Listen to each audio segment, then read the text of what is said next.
Ready?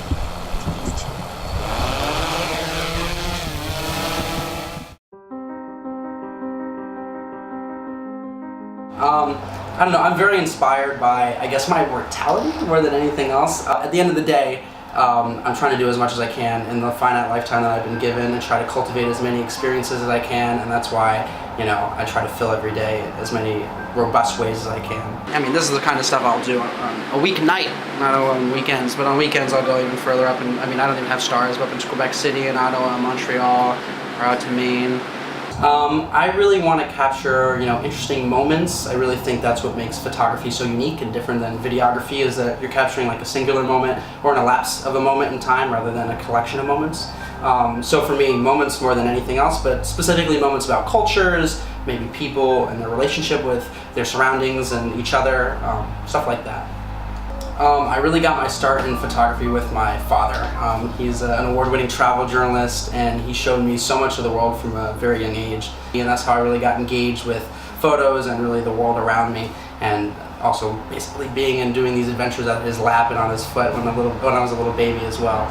Carrying on the torch for my father is a part of it, but I also want to do a totally different approach. You know, he actually still shoots entirely film photography, and so me doing it in a digital format, you know, bringing social media into the forefront, and then doing stuff with drones more than anything, more than any of those things, kind of modernizes the approach my father has really perfected over many years. But yeah. The one thing I am jealous of was he was named a rising star on Instagram. He's got 50,000 followers. I have 500. It seems as if now, like I'm the author of 8 books, but it seems now that having, you know, 100,000, 200,000 Instagram followers is almost as much of a credential as having 10 books, you know, which is kind of insane. But nonetheless, I'm very happy for Chase it's working out that way. I think college is so great because you're with so many different interesting people doing so much at once, which is perfect environment for me. So I don't really sleep. That's really the way I don't miss out on anything. I have like this horrible FOMO. My social life is pretty energetic, pretty robust, you know, whether it's very late in the day or early in the morning or in between, you know. For me, more than anything, I mostly value my photography, my travel, my business. So at times, school, you know, is a part of that, but it also sometimes gets in the way as well.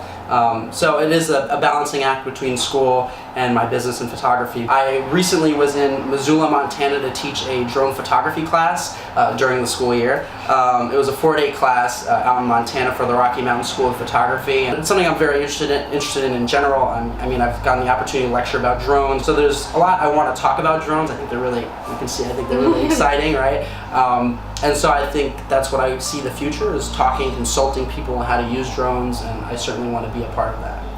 I think it's really quite tragic that there's a ban on drones at Syracuse University. I mean, this is a place of so much innovation. I mean, just in the research arm, like get away from the creative side, which is what I deal with. Just in the research arm of Syracuse University, they're doing such great things with drones and have all these obstacles that people have to jump over in order to innovate at a university that's known for innovation. I'm hoping that we can soon see a shift away from that policy, and I'm hoping to work toward that very soon.